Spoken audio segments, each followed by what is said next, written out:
kasihi. Kenapa Tuhan Anda pilih-pilih kayak gitu? Nah, kalau untuk masalah orang-orang Amalek yang dibunuh, coba Anda jawab aja, apakah masuk neraka atau surga gitu. Nggak usah ke sana kemari bikin saya bingung. Neraka atau surga? Kalaunya surga, di mana dalilnya? Kalaunya neraka, di mana dalilnya? Orang-orang Amalek yang diperangi tadi, itu yang saya tanyakan biar kita ngerti gitu. Itu yang kita tanya. Nah, jadi kita mempertanyakan di mana kasihnya untuk bangsa yang lain kalau hanya Israel yang dikasihi oleh Tuhan, sedangkan Amaleknya kagak. Kan kayak gitu. Atau bangsa yang lainnya kagak. Jangan-jangan kagak ada juga kasihnya buat Kristen.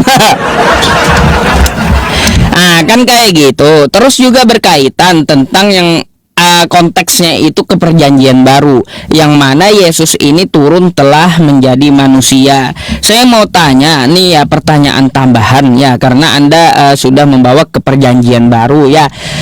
Coba Anda buka di dalam Matius 21 tuh ya. Matius 21 ketika Yesus menyucikan bait Allah. Di situ Yesus ya, dia mengusir para pedagang. Kan kayak gitu ya. Semua orang yang berjualan di halaman ya, di halaman bait Allah, Yesus mengusir semua pedagang yang ada di situ. Lalu seperti bak Satpol PP, Yesus ini dia bolak-balikin meja, tendang-tendangin bangku gitu. Nah, saya pertanyakan berapa? Matius 21 berapa? Yang balak 12 sampai ke bawah. Oke. Nah, yang saya pertanyakan, di mana bentuk kasihnya Yesus? Di mana bentuk kasihnya Yesus ketika dia tendangin bangku dan balikin meja? Silakan, tuh ya, dijawab. Baik ya, kalau kita sudah sampaikan sebelumnya bahwa Allah itu ya menjaga bangsa Israel, merawat bangsa Israel seperti anak ya, biji mata Allah. Jadi kalau seandainya ada bangsa-bangsa lain yang mencoba untuk melenyapkan bangsa Israel, di situ Allah tetap berada pada bangsa Israel. Kasih setianya untuk selama-lamanya, seperti yang tadi Mazmur 130 ayat yang ke-7 ya. Jadi melalui bangsa Israel Allah itu akan turun, makanya tidak akan pernah berkesudahan. Jadi kalau Anda bilang kenapa hanya bangsa Israel, karena memang tujuannya melalui bangsa Israel. Belum yang lain ini mereka belum mengenal Allah yang hidup, Allah yang seperti apa. Makanya ada yang namanya pagan ya, mereka masih menyembah berhala, mereka masih melakukan penyembahan terhadap yang namanya berhala-berhala ya, mereka masih nyembah batu. Dan apa yang ada pada bangsa Israel, disitulah yang Tuhan sampaikan bahwa Tuhan menetapkan bangsa ini supaya dialah yang akan menjadikan bangsa Israel ini turun ya, sebab dia akan turun dan keluar dari bangsa Israel. Nah, kalau kita melihat pertanyaan saya tadi ya, pertanyaan Anda tadi bahwa apa namanya, siapa yang akan masuk surga, sudah aku bilang bahwa nanti Tuhan Yesus yang akan mengadili. Ketika mereka percaya kepadanya, maka dia tidak akan binasa, melainkan beroleh hidup yang kekal. Yohanes 3:17 saya kira sudah sangat jelas ya, bahwa di situ dikatakan apa yang ada, yang percaya kepadanya tidak binasa, melainkan beroleh hidup yang kekal. Ini pertanyaan ke-7 tadi apa lagi ya? Matius 21 ya. Ini saya satu pertanyaan. Matius 21. Anda 7 Matius 21 terkait dengan bait Allah ya. Nah, ini ya. Jadi kalau ini disampaikan ya, lalu Yesus masuk ke bait Allah ya, mengusir semua orang berjual beli di halaman bait Allah ya. Ia membalikan meja, menukar dan bangku-bangku pedagang. Ingatlah ya, bahwa teman-teman semua tahu bahwa ini adalah bait Allah, rumah Allah. Jadi ini bukan sekedar yang namanya masjid ya, atau ini bukan yang namanya tempat berhala lainnya ya. Ini adalah bait Allah bangsa Israel, di mana Tuhan Yesus itu disucikan di situ. Kenapa tiba-tiba, contohnya lah ya, bait Allah ini adalah rumah Allah. Terus tiba-tiba Anda ya, ini saya kasih analogi yang gampang. Anda punya rumah, kemudian orang datang masuk terus ngatur-ngatur di rumah Anda. Bagaimana Anda nggak marah sebagai seorang yang punya rumah? Ya, bagaimana aturan Anda tiba-tiba orang yang datang ya terus masuk ke rumah Anda seenak jidatnya, pakai rice cooker, masak nasi sembarang, bikin halaman kotor segala macam, tentulah dia sangat marah. Jadi kalau kita lihat di sini ya, ini adalah Yesus menyucikan bait Allah. Jadi bait Allah itu bukan tempat yang namanya berdagang. Lalu Yesus masuk ke bait Allah dan mengusir semua orang yang berjual beli di halaman bait Allah. Ia membalikan meja-meja, menukar uang dan bangku-bangku pedagang merpati. Nah, di sini dia katakan, dia bilang ini rumahku. Dan berkatalah kepada mereka, ada tertulis rumahku akan disebut rumah doa, tetapi kamu menjadikannya sarang penyamun. Makanya di situ kasih yang nyata yang Tuhan Yesus sampaikan kepada kita semua, jangan jadikan rumahku sebagai rumah doa ini sebagai sarang penyamun.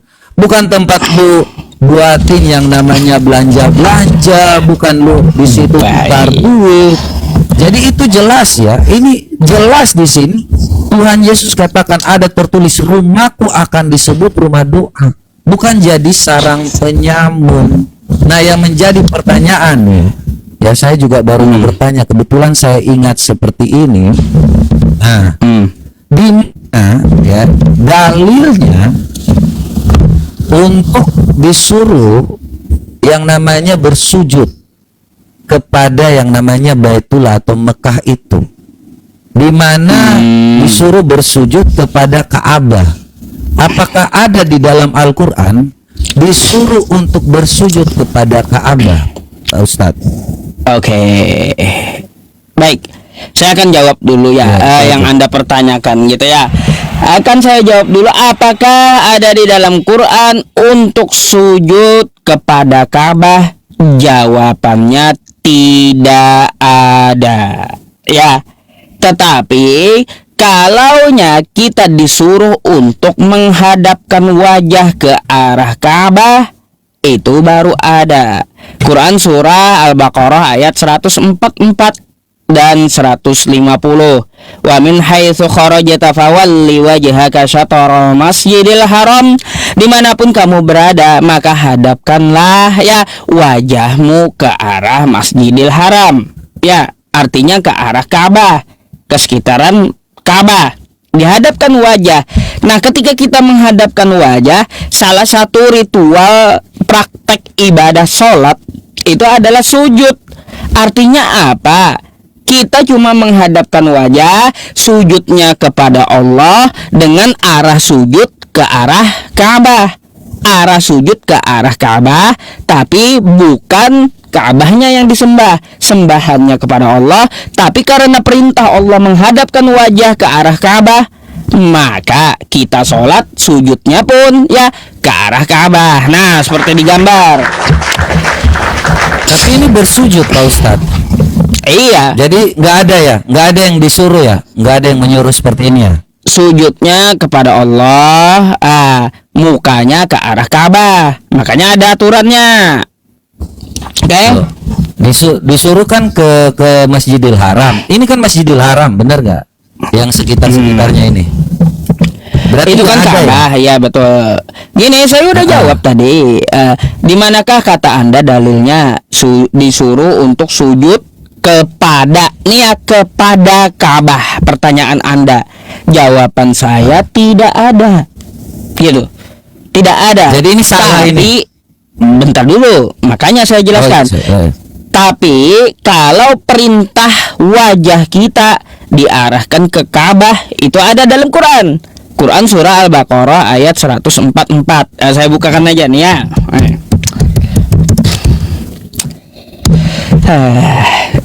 Iya teman-teman, kalaunya kita hanya membacakan Arabnya tapi tidak ditampilkan kepada kawan-kawan kita, tetap dianggap tidak berdata gitu ya. Oke, sabar. Saya ngerti ayat kok. Kalau itu kan Masjidil Haram itu. Enggak bukan kepada Ka'bah, ke Masjidil Haram loh. Nah, nih ya. Nih.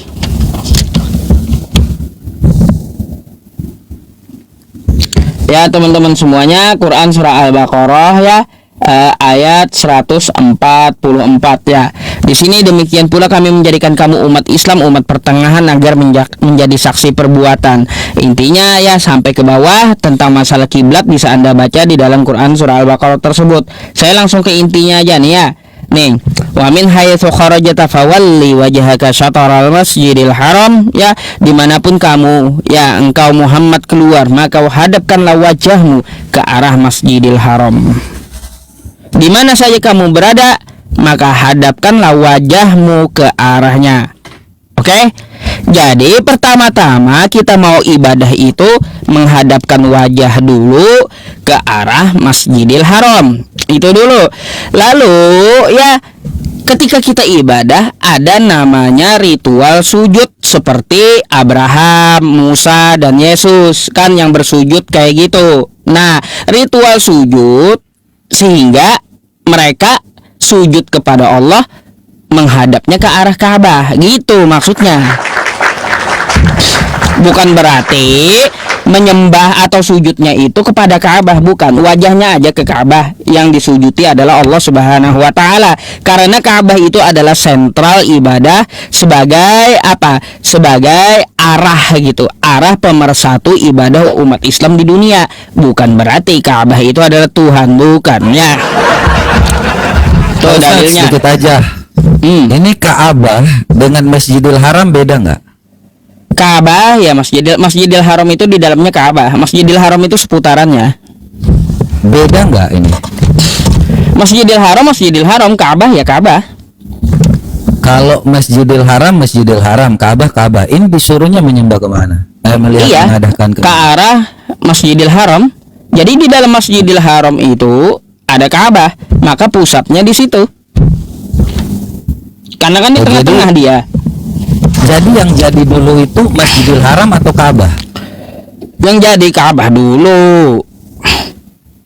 Jadi waktu itu gimana? Maksudnya ini ayat ini sebelum adanya Masjidil Haram atau gini, yang namanya masjid Anda perlu tahu, masjid itu bukanlah bangunan seperti yang Anda lihat, bukan ya.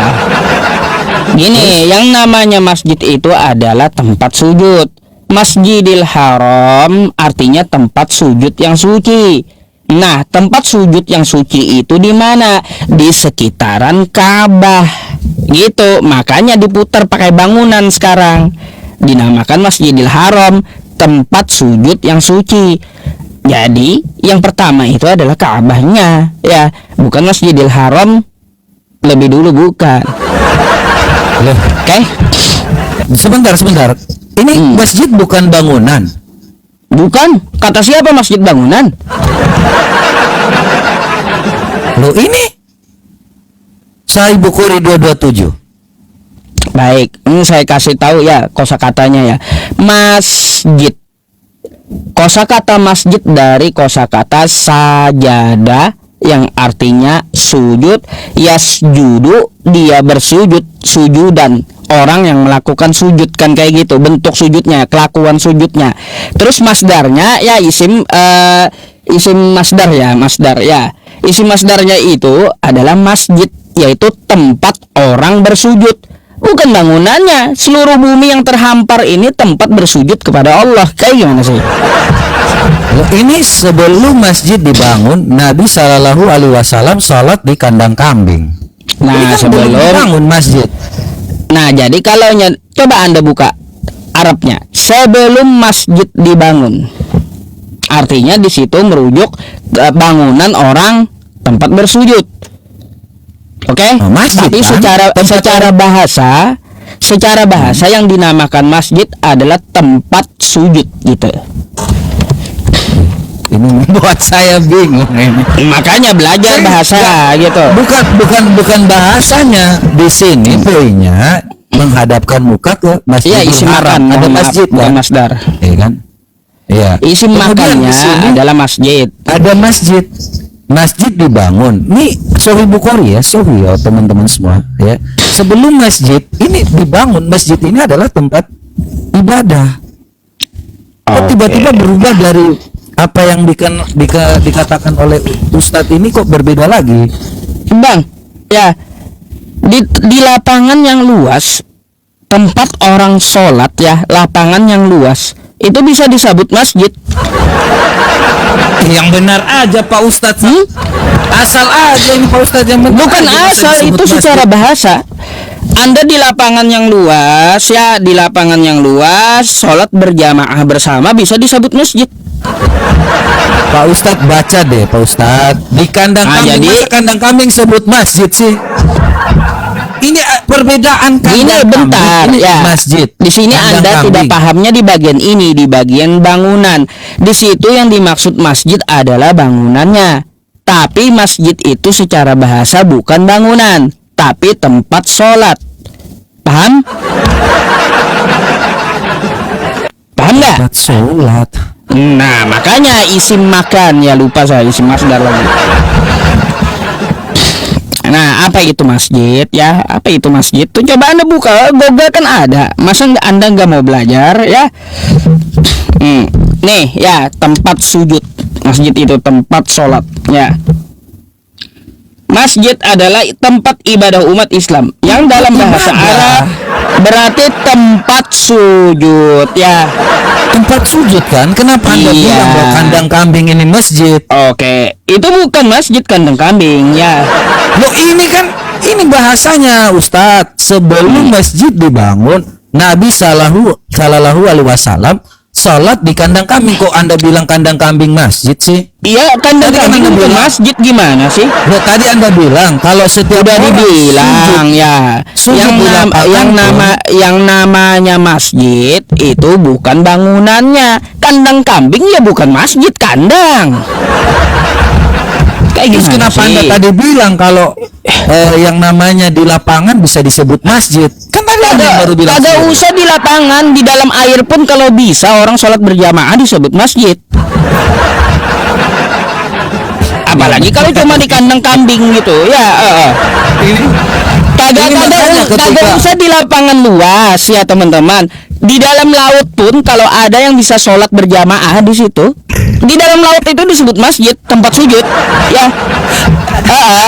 Disebut tempat sujud. Serius Karena ini? apa? Iya. Serius ini? Ini Gini, saya tanya loh. anda saya contohkan ya. Ini Anda saya contohkan ya.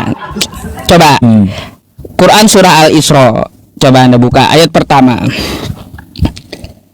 Al-Isra Coba dibuka. yang pertama ini dari suatu hal yang memang kita harus tahu teman-teman, karena Iya.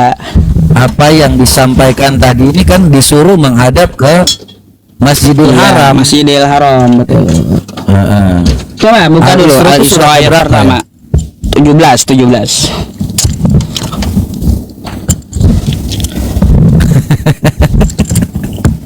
Aduh, Coba ini buka bagaimana dulu, ini? tampilin di layar biar ngerti. Oke nih. Ya. Nah, di situ Maha suci Allah yang telah menjalankan hambanya Muhammad pada malam hari dari Masjidil Haram ke Masjidil Aqsa. Pada saat ayat ini turun, nggak ada bangunan yang kayak sekarang itu. Masjidil Haram tuh nggak ada. Nggak ada bangunannya, cuma Ka'bah aja baru ada gitu. Tapi sudah disebut Masjidil Haram. Artinya bukan bangunan masjid itu, ke Masjidil Aqsa. Masjidil Aqsa pun belum ada bangunannya. Tapi apa Masjidil Jadi- Aqsa itu adalah tempat sujud para nabi yang paling jauh dari Mekah. Gitu. Artinya yang dinamakan masjid itu isim makan, nama tempat untuk apa? Tempat untuk bersujud. Makanya saya bilang di tengah lapangan pun kalau ada orang sholat berjamaah bisa disebut masjid. Kenapa? Karena disitulah tempat sujud mereka. Jadi kandang kambing ini disebut masjid juga nanti. Bukan masjid, bukan kandang kambing ya kandang. Tadi kan bilang. Tadi bilangnya kalau lapangan bisa jadi kambing ya masjid. kambing, ya kandang ya kandang, namanya aja tempat kandang kan gitu. Iya, kan ini tempat sebelum masjid dibangun. Kalau gitu ini kandang kambing juga nanti disebut masjid, Pak Ustadz. Enggak. Kalau kan dibuat orang keliru tahu lah. bisa membedakan kan sekarang kandang kambing jadi di syariat Islam pun juga tidak dipakai untuk tempat sujud karena kan ada kotoran kambing, nggak mungkin lah orang pakai kandang kambing. Tapi karena ya di Tapi situ di Nabi. masjid ya Nabi Muhammad ya sebelum masjid dibangun Nabi Muhammad Shallallahu Alaihi Wasallam sholat di kandang kambing. Nggak ada di situ disebutkan Nabi Muhammad sholat di masjid kandang kambing, nggak ada. Jadi Anda yang ya namanya Anda. kandang ya kandang, ya masjid Anda ya yang masjid. bilang. Tadi kan Jangan ada Anda tambah-tambahin bilang, nanti Pak ada Ustadz. pula masjid kandang kambing. Tadi Anda yang Gitu. bilang kalau lapangan bisa disebut masjid, Bisa. ya kan? Bisa. Bisa. Kalau kandang kambing bisa nggak nih? Ya kalaunya kandang kambingnya dibersihkan kan kayak gitu ya nggak ada kambingnya di situ cuma kandangnya yang bersih lalu dipakai untuk tempat sujud ya bisa karena apa masjid itu bukan bangunan tapi tempat sujud gitu. Tadi Anda Jadi bilang artinya juga. apa? Nabi itu sholat di kandang kambing nggak ada kambingnya nggak ada kotoran tapi bersih gitu. Nah kandang kambing itu dibersihkan lalu dipakai untuk tempat sujud gitu maksudnya ya. Karena apa ya? Nih ya saya jelaskan semua bumi ya tempat sujud nih ya. Kami punya dalilnya masalahnya ya nih biar saya kasih tahu sama Anda. Oke.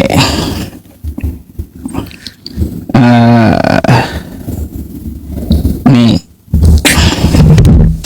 Nanti kalaunya kita tidak menunjukkannya teman-teman yang dikatakan oleh Nabi ya nih ya apa kata Nabi ya hadis Nabi Muhammad ya yang diriwayatkan oleh Bukhari ya jadikanlah untukku bumi sebagai tempat sujud ya. Jadi di atas bumi itu ada kandang kambing. Nah, ya yang dibersihkan. Boleh kita pakai kandang kambing itu untuk tempat sujud jika udah dibersihkan. Beda dengan septic tank, nggak bisa, ya. Nah, karena ada hukum fikih di dalam agama Islam itu tidak boleh sholat di tempat yang najis. Oke? Nah, gitu. Kenapa? Kadang-kadang nih Enggak ada masalah di situ. Di mana masalahnya? Iya. Masjid itu artinya apa? Tempat Bangunan sujud. kan? Bukan. Iya, tempat sujud kan? tempat Bukan sujud, bangunan. Udah dibilang tempat sujud. Saya hanya fokusnya kepada bangunan sebelum masjid dibangun. Beda. Sebelum masjid dibangun. Jadi Anda perlu tahu yang namanya masjid itu bukan bangunannya, tapi dalam bahasa Arab istimakan yaitu kata benda tempat gitu ya, yang menunjukkan bahwa masjid itu adalah tempat untuk sujud itu dari kata saja dia. Jadi makanya saya bilang kepada Anda ketika orang-orang sholat di tengah lapangan yang luas ya sholat berjamaah, masjid itu tempat sujud mereka. Mau di dalam laut pun bisa. Jalan juga. Kalaunya orangnya di situ di jalan itu tempat sujud mereka gitu. Karena apa? Sudah Disebut dibilang masjid juga. masjid sebutannya. Kenapa? Nih, ya, Kalau lu ngomong kayak gitu ntar nanti masjid dibongkar semuanya. Terus sholatnya di jalan. Gini, kalau masjid juga nanti. kalaunya sekarang itu kan masjid itu sudah ada bangunannya kan kayak sekarang kan kayak gitu ya. Artinya sudah punya aturan kan setiap daerah masjid. Nih ya. Nih. Anda catat nih ya. Nih, al-ardu kullu masjid muslim. Setiap bagian dari bumi Allah adalah tempat sujud masjid. Gitu ya. Itu di mana tuh? Hadis riwayat Muslim tuh ya. Riwayat Muslim nomor berapa? Nomornya Anda bisa lihat ya di bentar referensinya di bawah. Saya buka saya hanya ngambil hadisnya masalahnya. Oh, Gitu. Soalnya ini Bisa cari. bangunan soalnya. Kalau ini Bukhari 227 bisa teman-teman lihat ya. Ini bangunan. Beda dengan saya Bangun. Bukhari Anda itu. Loh, ini ensiklopedia hadis. Ya iya, masalahnya gini, hadis itu jangan Anda kira ya dia membahas keseluruhan, ada bab-babnya hadis itu. Ada ini bab pencipta hudud, binatang ada ternak. bab, ya makanya ada bab toharoh, ada hadis itu macam-macam. Masalahnya kayak gitu. Oke, nah penjelasannya seperti itu tentang masalah yang Anda tanyakan, sujud Jadi nggak menghadap ada ke ya? Ka'bah. Kalaunya perintah sujud kepada Ka'bah nggak ada. Iya, berarti ini nggak ada sebenarnya ya kan? Ya, kalaunya sujud kepada Ka'bah nggak ada, makanya umat Islam itu mereka bukan menyembah Ka'bah karena perintah menyembah Ka'bah itu nggak ada gitu. Sujud kepada Ka'bah itu nggak ada perintahnya, tapi perintahnya hanya menghadapkan wajah ke arah Ka'bah. Jadi kayak gitu ya. Nah, Ya ini saya konfirmasi aja sih. Berarti ini sujudnya kepada Ka'bah atau enggak nih? itu sujudnya menghadapkan wajahnya ke arah Ka'bah. Ini Sujudnya kepada Ka'bah atau enggak? Allah ya, sujudnya kepada Allah yang menciptakan langit dan bumi, tapi mukanya, wajahnya ke arah Ka'bah. Bukan berarti ritual sujud itu sujudnya kepada Ka'bah, bukan. Ini mukanya dihadapkan bukan ke Ka'bah atau ke Masjidil Haram nih. Ini kan melingkar. Ya, yang namanya Masjidil Berarti Haram nggak ada itu dalil ya. gini, yang namanya Masjidil Haram itu Masjidil Haram, tempat sujud yang suci. Seputaran dari bangunan itu lalu di dalamnya ada Ka'bah gitu, karena Ka'bah di dalamnya sebagai sentral. Tapi ini nggak ada kan? Sebenarnya untuk menghadapkan muka ke Ka'bah ini nggak ada kan? Bukan kalaunya untuk disuruh menyembah Ka'bah ya sujud kepada Ka'bah nggak ada dalilnya. Tapi kalaunya disuruh wajah kita menghadapkan ke arah Ka'bah di dalam Masjidil Haram ya ada. Ini akan bertentangan dengan ayat ini Pak Ustadz. Karena Apanya? kalau seandainya Anda bilang bahwa sudah ada, belum ada masjid di situ, ya kan? Terus kenapa diomongin Masjidil Haram? Ya iya, yang namanya Masjidil Haram itu sekitaran Ka'bah. Udah dibilang dari tadi. Yang namanya Masjidil Haram itu di sekitaran Ka'bah. Sekarang udah dikasih bangunan, kan kayak gitu. Jadi yang dinamakan Masjidil Haram itu yang ada bangunan di putarannya itu dan di dalamnya yang dimaksud Ka'bah. Gimana sih? Masa kayak gitu aja Saya nggak kagak ngerti. ngerti. Saya nggak ngerti sama sekali karena ketika waktu kita melihat di sini, ini kan hanya ada satu ini nih kan, satu. Apa? Terus Anda mengatakan bahwa di dalam surah ini hadapkanlah mukamu. Ini sudah ada atau belum? Tadi Anda bilang belum. Belum ada bangunannya. Terus dia menghadapkan muka kemana? Makanya menghadap yang dimaksud Masjidil Haram itu adalah Ka'bah. Tempat sujud yang makanya tempat sujud yang suci apa namanya? Ka'bah. Aduh. Udah dibilang masjid itu bukan bangunan, bukan yang dikelilingi itu, bukan. Ya, bukan. Yang dinamakan Masjidil Haram, tempat sujud yang suci, bukan bangunan, tapi seputaran Ka'bah. Oke. Ini ya, coba saya ingin tahu Pak Ustadz. Ini Ka'bah ini Allah tahu nggak ini Ka'bah? Tahu. Terus Masjidil Haram ini kalau memang disuruh untuk menyembah ke arah Ka'bah, kenapa harus ditulis Masjidil Haram? Ya Kenapa iya, nggak ngomong langsung Ka'bah? Gini bang, ya kalaunya Allah mengatakan, ya maha suci Allah yang telah memperjalankan hambanya pada malam hari dari Ka'bah, artinya dari atas Ka'bah, ya. Bukan sekitaran Mekah. Yang dimaksud Masjidil Haram itu dari sekitaran Ka'bah, ya, atau di Mekah. Yang dimaksud kayak gitu. Kalau kau mau bahasanya pada malam hari dari Ka'bah, artinya dari Ka'bah Nabi Muhammadnya, ya. Sedangkan Memang kan Nabi- kejadian Isra Ini Mi'raj mana itu Nabi, bukan dari Ka'bah, ya. Ini dulu Aduh. tempat tinggalnya Abdullah kan? Aduh. Tempat tinggal Abdullah. Abdullah siapa? Iya. Abdullah kakek Nabi. Abdullah siapa? Kakek Nabi. kan? Ngaco. Ngaco.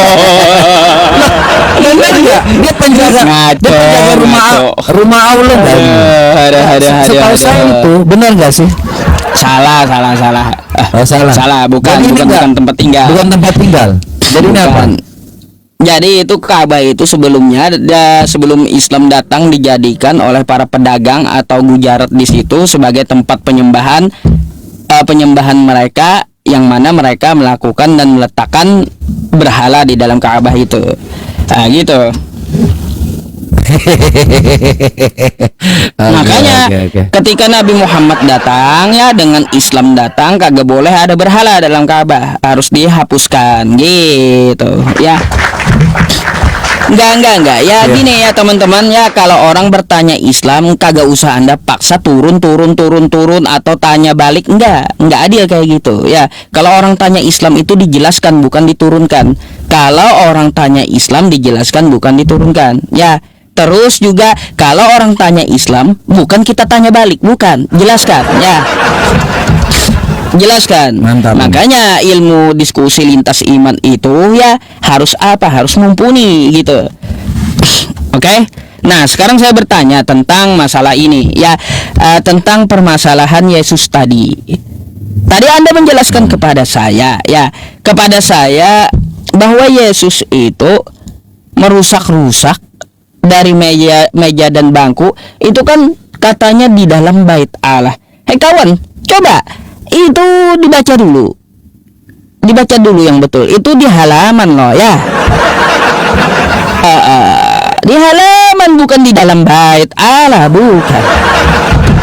Nih ya, nih. Lalu Yesus masuk ke bait Allah dan mengusir semua orang berjual beli di halamannya. Ini ngeri juga Satpol PP ini sampai ke halaman. Itu udah ada kata masuk di situ, kok Anda nggak ngerti sih? Anda baca sendiri. Udah Gini. dijawab, masuk ke bait Allah. Di situ Makanya ada yang namanya halaman. Gini. Dengarkan dulu ya. Lalu Yesus masuk.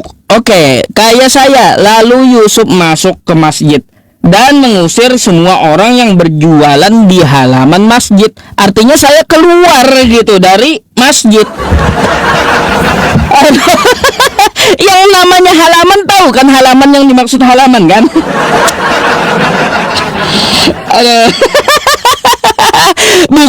bukan di situ Yesus ya mengusirnya itu mereka jualan di dalam bait, bukan, tapi di halaman gitu. Banyak kok orang jualan di halaman masjid, no problem gitu. Ini ngapain Yesus sang Satpol PP ini obrak-abrik dagangan orang yang di halaman gitu.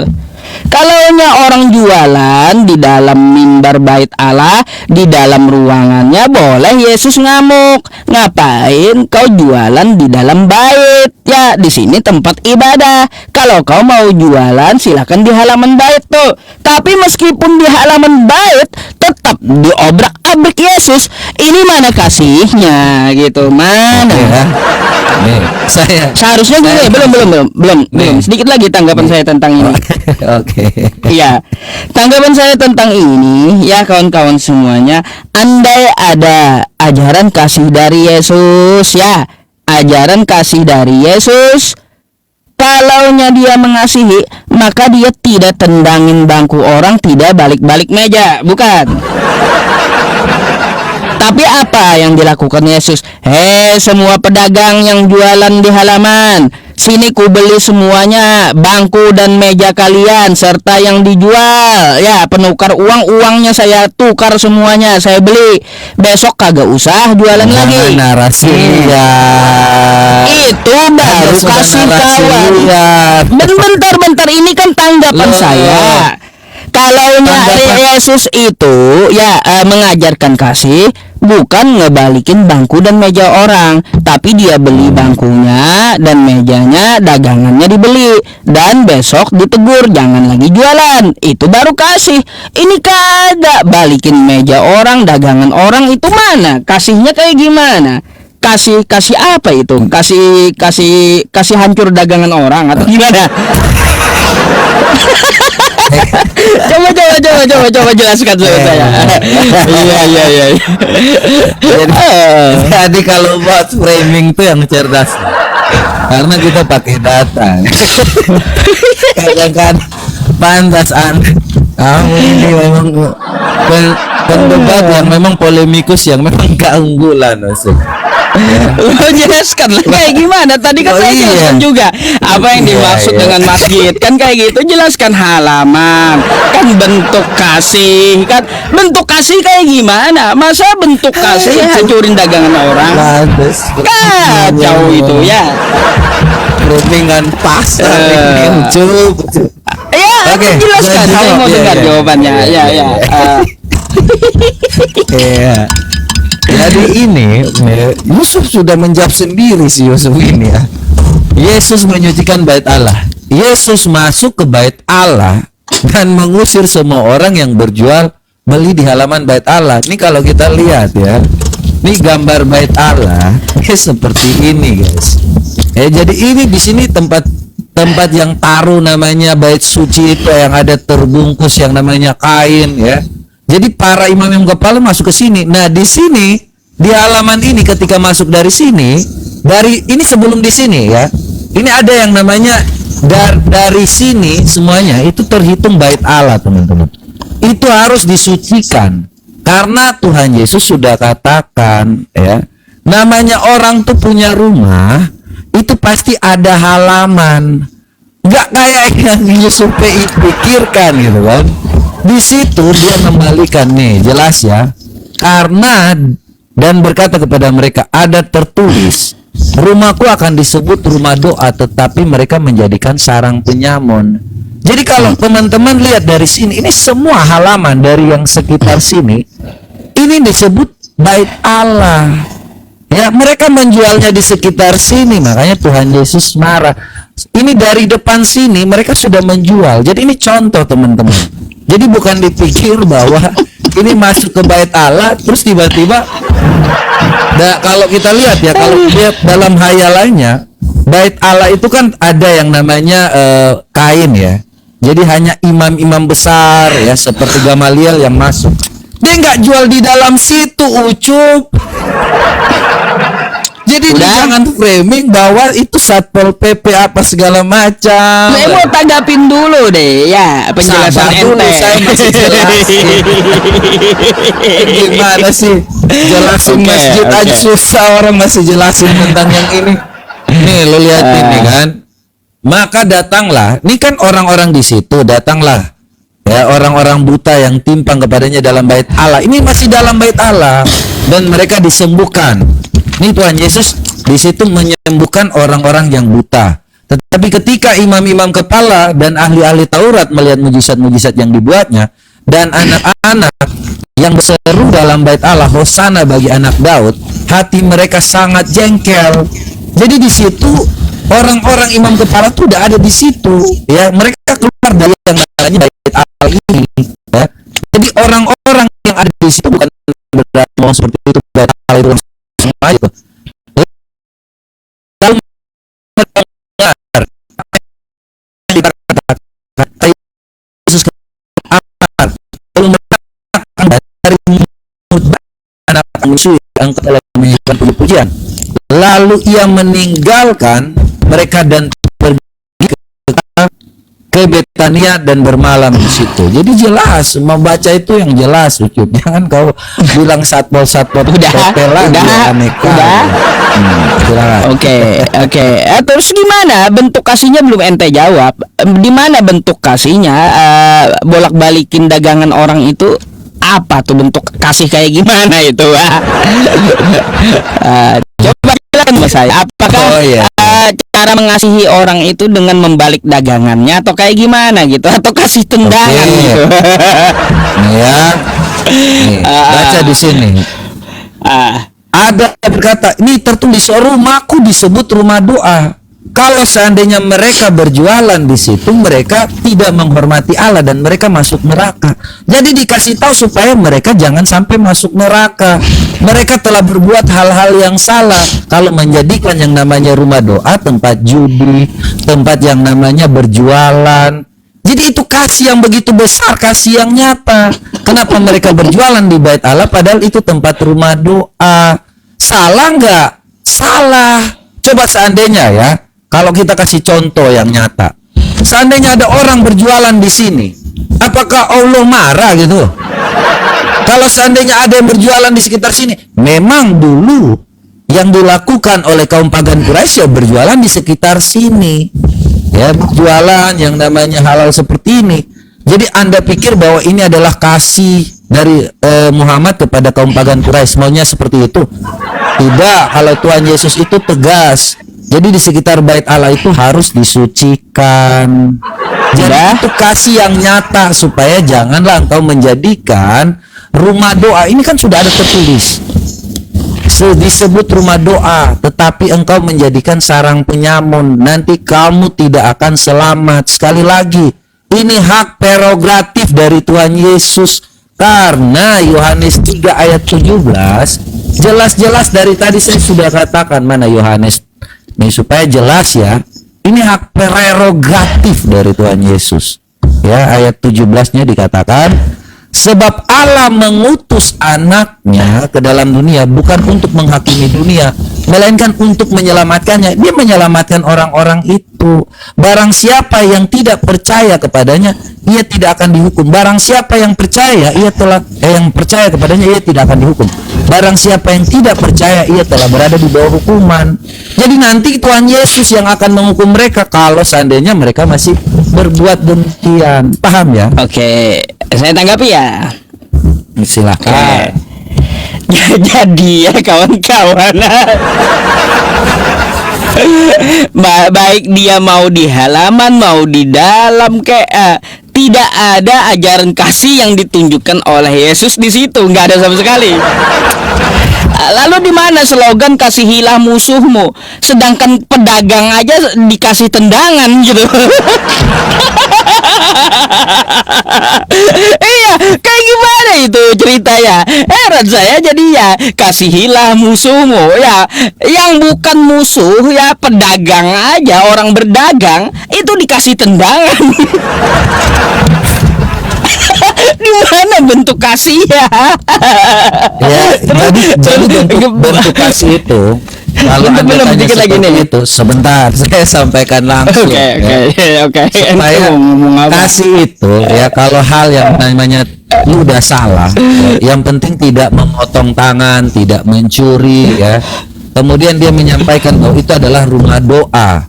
Ya, apa yang disampaikan tadi sudah sejak saya kasih analogikan bahwa kalau di rumah Anda itu harus tahu nih, rumah saya jangan jadikan sarang penyamun, jangan kau jualan di situ. Dia punya hak untuk bicara di situ, dia punya hak untuk menyatakan kasihnya supaya mereka jangan sampai yang namanya bersalah, jatuh ke dalam dosa. Anda harus tahu itu. Jadi bukan hanya tentang yang ruang Maha Kudus ini terus lu jadikan sebagai tempat penyamun. Yesus itu marah. Apa buktinya? Dia mau supaya pedagang itu kerjasama dengan dia supaya jangan sampai lagi lu lakukan hal-hal seperti itu. Itu kasih yang nyata, bukan dia langsung bunuh Ucup. Kalau dia langsung bunuh, Tanggapi ya, itu baru yang namanya dia nggak ngasihi Ucup. Jadi ya, sama mata pisau ini kata teman-teman menghujat, tapi bagi saya lucu gitu. Dan satu lagi, satu lagi. Saya belum Apalagi sampaikan. ngomong Ya. sih. Gimana? Jadi kenapa? Ini poin penting sih sebenarnya ya, supaya sebenarnya kita buat lucu-lucuan aja tadi sebenarnya. Tetapi di sini kenapa mereka tuh marah ya? Karena rumah doa ini imam-imam Taurat ini ya memberikan yang namanya tempat bagi para penyamun. Jadi ahli-ahli Taurat ini memberikan kesempatan kepada para penyamun, kepada orang-orang itu untuk yang namanya memperjualbelikan, contohnya seperti menukar uang. Jadi memanfaatkan bait Allah yang suci ini untuk kepentingan bisnis mereka. Jadi ini yang menjadikan Yesus itu sangat marah kepada ahli-ahli Taurat ini, ya, supaya jangan lagi berdagang di tempat yang namanya bait Allah. Ya, kasihannya tadi bukan langsung datang langsung ngekill siapa yang mengganti agamanya, siapa yang berjualan di depan bait Allah maka bunuhnya. Gak ada kayak gitu. Dia merusak semuanya karena imam-imam Taurat itu mengadakan suatu hal yang namanya Ya udah. kolusi, Tanggapi ya, dulu. KKN, ya, silakan. Jadi ku tanggapi kayak gini ya. Mau ketawa terus ya tanggapannya. Masalahnya gini, kan saya menanyakan bentuk kasih. Ternyata bentuk kasihnya kasih tendangan kan gitu. Nama kasihnya tendangan kasih. Udah dibilang kalau ya dia kasih bukan tendangan kasih yang diberikan gitu, tetapi ya semua dagangan bangku dan mejanya Yesus borong, bukan dibalik-balik atau dikasih tendangan kasih gitu. Itu yang saya maksud, nggak ada kasihnya di situ kawan. Terus nih yang kau bawakan ya contoh tadi ya. nih. Tunggu dulu teman-teman ya. Nih gambar bait Allah nih ya. Ini kan bait Allah ya, nih ya. Ini bait Allah, dinamakan bait Allah kan sekelilingnya toh ya. Toh. Ya. Nah, yang dinamakan halamannya di mana? Ya depan sini nih dia punya halamannya. Kalau ini bagian dari bait Allah bukan halamannya. Yang halaman nih keluar pintunya, di sini baru ada halamannya. Kalau di dalam ini bagiannya, ya bagian dari bait Allah gitu. Ini halamannya pintunya ya. Nah coba kalau kita lihat Ka'bah ya teman-teman ya. Untuk masalah Ka'bah, nah nih ya teman-teman, ini ya adalah bagian dari Ka'bah. Halaman Ka'bahnya di mana? Nih halamannya banyak orang jualan gedung-gedung ya. Di halaman di sekelilingnya ya nih. Halamannya ya halaman dari Ka'bah boleh orang jualannya. Kalau ini ya masih bagian dari Masjidil Haram bangunannya ya satu putaran. Sama dengan ini ya. Satu putaran ini adalah bait Allah. Kalaunya udah keluar pintu baru ada halamannya. Ya udah. Aduh, kawan. Kalau aja pengertian itu kan menurut pengertian.